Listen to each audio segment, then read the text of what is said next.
Ինչ վերաբերվում է հետի հետ կապված հարցերին, կա միջազգային դատարանի որոշում, որ Հայաստանի պետության ղեկավարի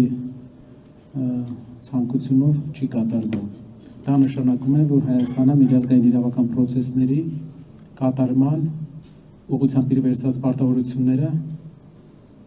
առաջի անգամ երևի չի կատարում։ Դրա պատասխանատվությունը իշխող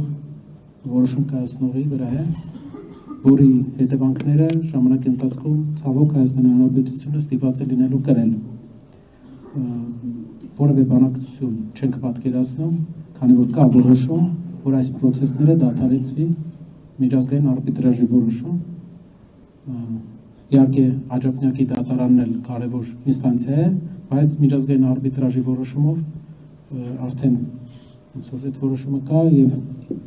կարծում եմ պետք է պետությունը կատարի, որովհետեւ դրա հետևանքները կարող են խնդրալույս լինել։